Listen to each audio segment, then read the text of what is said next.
নদী গর্ভে স্কুলটি বিলীন হয়ে যাওয়ায় পাঠদান চলছে খোলা আকাশের নিচে একটি ঝুপড়ি ঘরে। আমরা বর্তমানে অবস্থান করছি বগুড়ার সদরের বগুড়া জেলার সারেগান্ধী উপজেলায়, ঠিক হাট শেরপুর যে চক্রতীনাথ যে স্কুল রয়েছে সেই স্কুলের যে বর্তমান যে জরাজীর্ণ অবস্থায় যে পাঠদান হচ্ছে সেই পাঠদান অবস্থায় থেকে আপনাদের দেখানোর চেষ্টা করছি। ঠিক এক মাস আগে কিন্তু এর পাশেই কিন্তু ছিল একটি সরকারি স্থাপনা নিয়ে সুন্দর একটি বিল্ডিং, সেখানে কিন্তু পাঠদান চলছিল, শিক্ষার্থীরা কিন্তু তারা নিয়মিত যাতায়াত করছিল। কিন্তু ঠিক তাদের যে ভবনটি নদীর গর্ভে বিলীন হয়ে যাওয়ার ফলে তারাও কিন্তু নিয়মিতভাবেই কিন্তু এভাবে পাঠদান করছে। আমরা দেখছি যে সামনে কিন্তু তাদের পরীক্ষা থাকার কারণেই কিন্তু এখানে 2 শিফটে কিন্তু পাঠদান চলছে।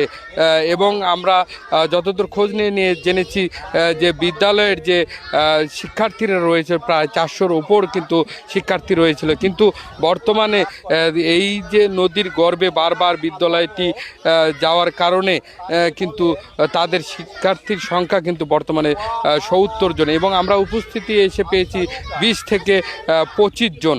আসলে এই যে এই অবস্থায় যে পাঠদান চলছে, এবং কিছুক্ষণ আগেও কিন্তু আমরা দেখেছি এখানে বৃষ্টির কারণে কিন্তু পাঠদান করতে ছিল, ঠিক সেই সময় বৃষ্টি হওয়ার কারণে কিন্তু শিক্ষার্থীরা পাঠদান ছেড়ে কিন্তু পাশের যে বাড়িগুলো রয়েছে সেই বাড়িগুলোতে কিন্তু তারা অবস্থান নিয়েছিল।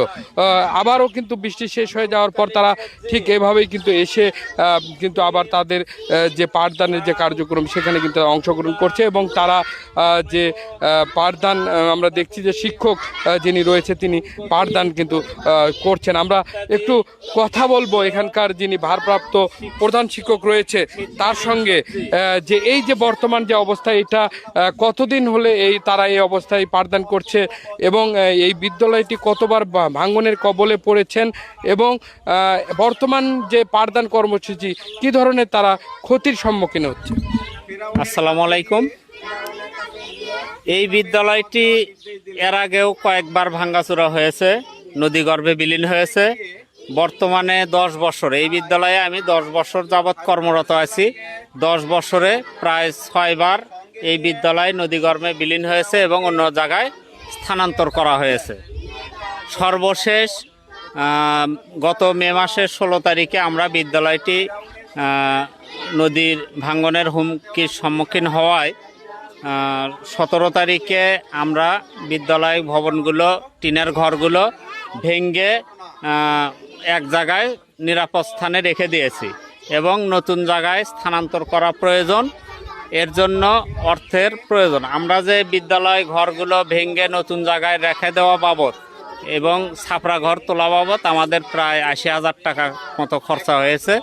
যে খরচাগুলো আমরা বিভিন্নভাবে এমপি মহোদয়, উপজেলা শিক্ষা অফিসার মহোদয় বরাবর আমরা আবেদন করেছি। এখন পর্যন্ত কোনো বরাদ্দের ব্যবস্থা হয় নাই।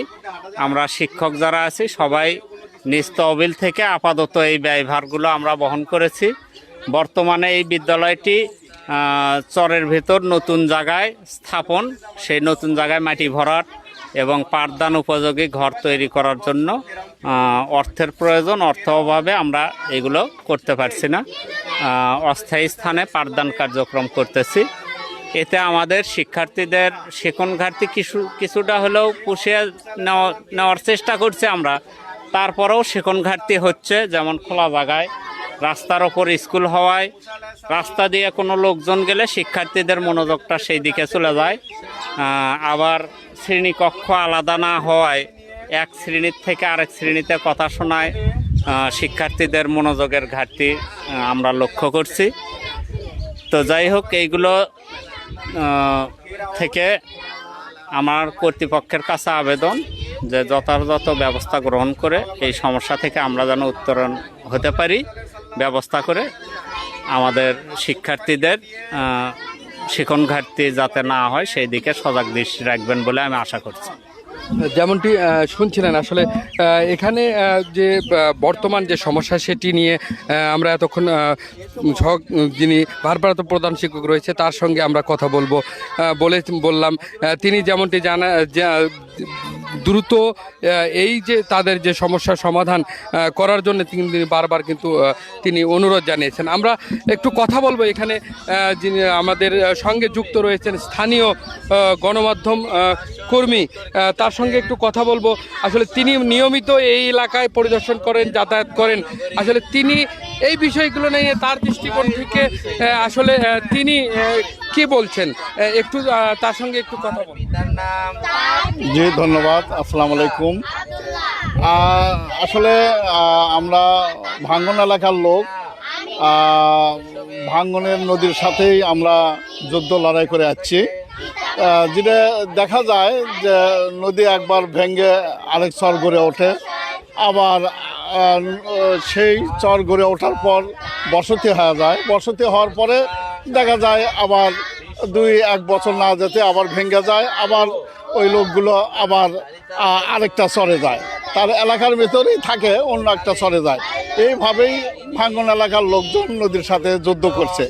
তো এই এলাকা চক্রদিনাথ, নয়াপাড়া, করমজাপাড়া এই 3টা এলাকার লোক বিগত চক্রদিনাথ থেকে 10 বছর হলে এই এলাকায় এসে পৌঁছেছে।